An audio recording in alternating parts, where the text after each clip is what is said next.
Hello everyone, I have said many times on my channel, in the mixture of other videos that I've already made, that I don't necessarily identify as male, that I identify as a demi-boy, demi-guy, and people have been wanting me to talk about it for a little bit. Now for me, understanding my gender as anything other than monolithically male is still a little bit of like a new development for me in my life.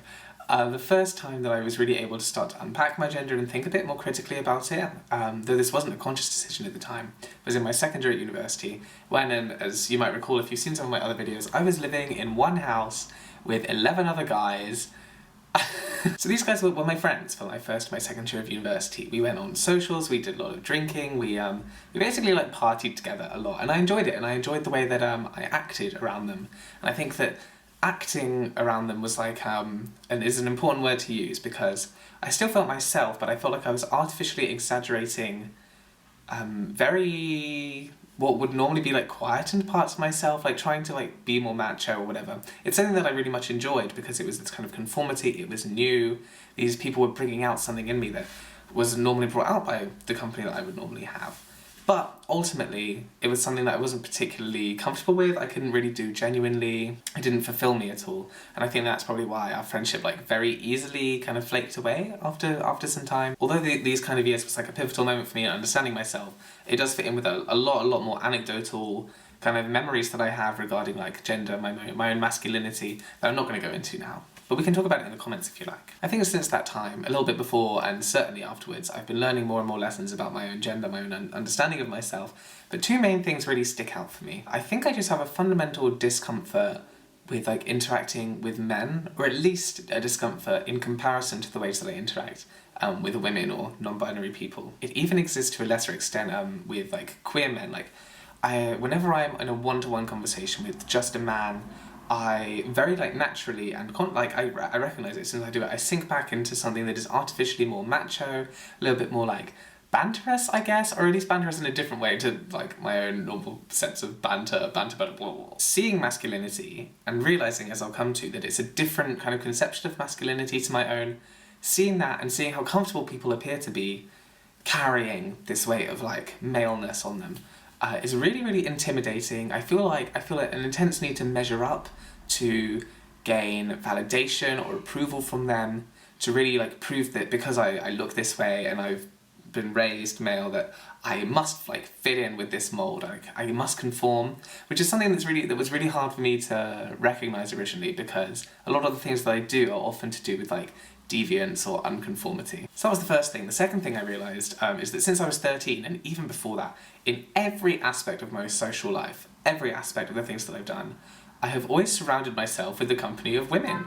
It's right. I can mark very consciously from the age of like 13, 12, every single best friend I've had has been like a woman, and I've like really clung to femaleness and having like a woman companion, despite the fact that I was always very conscious that I wasn't attracted to women sexually or romantically. I could go on and on about the intricate ways that I experience it, but like at its basis, I just feel more comfortable around women. Like, I just feel myself, I feel I can talk about things, I feel I can make jokes, I feel like I can do whatever. I just feel uninhibited in the company of femininity. And yet at the same time, especially throughout my teenage years, I've always marked a difference between myself and women that has sometimes been a bit disappointing in a way, but has also not felt like painful to me. That's a hard thing to talk about. So then these two key lessons, I think, really made me kind of like stand up and look around. And it's like, okay, so I identify as male, fine, but then I'm looking around and I'm looking at the examples of maleness in every aspect of my life, maleness and masculinity, and I'm seeing very, very little of myself in these things. It's like I'm identifying as male, and then the actual maleness that I see, it's like these are two completely different conceptions of how a person is and how somebody acts. So that this ideal, which is the very word that I use to describe myself, is so distant from me, so discomforting, and this other suddenly provides this other different realm that's so comfortable. Do you know what I'm getting at here? So I asked myself, is what I'm feeling really maleness and masculinity? Like, is that the name that I can give to it? And it was when I realised that things kind of just like changed in my mind, and I started talking to the non-binary and trans friends around me like about the experiences that I was having, and here we go. I was faced with like a choice in my mind. I was like, do I continue to identify as a man and like valiantly change this definition of masculinity, however painful or laborious it might be? Can I queer that male dream? Or do I realise that masculinity has been this like internalised yardstick by which I've understood myself and compared myself to others? Do I just accept that masculinity is simply an insufficient or inadequate way with which to define myself? Is it just, for me, a little bit more of a void concept? And so I went with the latter, but I think that like my ongoing life philosophy is really a mixture of the two choices put together. And I want to say now, because I know that the tone of the video has been heading in that way, I still root a lot of my identity in masculinity. That's where I feel subconsciously and consciously, I think, just a little bit more comfortable. But I needed to find this kind of caveat and understand the liminality of that identity to really reinforce where I am in the world. Does that make sense? I just needed to fully conceptualise the complexity of how I understood gender to be more comfortable settling back into a masculinity with an asterisk, per se. So I'm at this point where I'm recognising, understanding, accepting the like non-binary and femme aspects of myself. They have always been there. I'm just making them more seen.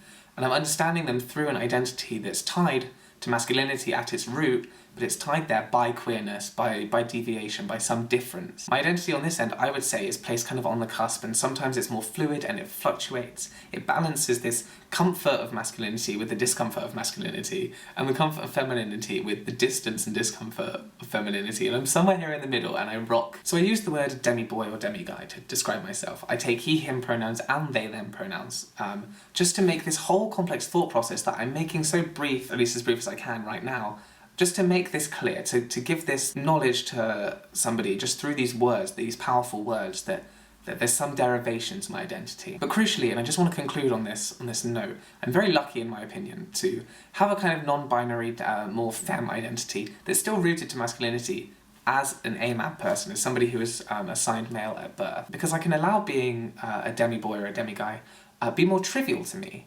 To me, my gender holds a little bit less weight than my sexual orientation. It's just that I've had this long, complex process of finding the right word to kind of summarise how I was feeling all along. There wasn't too much conflict there. I think identifying in more untraditional ways can often make gender a little bit more meaningless to you, at least traditional gender, and then this untraditional gender suddenly has a much better worth because you really, rather than just internalising gender and accepting it, you've interrogated it and worked it out for yourself. Look, I know it was long, I know it was a long video, but it was as brief as I can make it, and I hope that it's come across as clear as I can be, because my videos sometimes have a tendency to ramble and not really make much sense. So that's probably like one of the most important videos I'm gonna make, this VEDIM. I'll see you tomorrow, we're winding down now, we're gonna get there guys, I promise.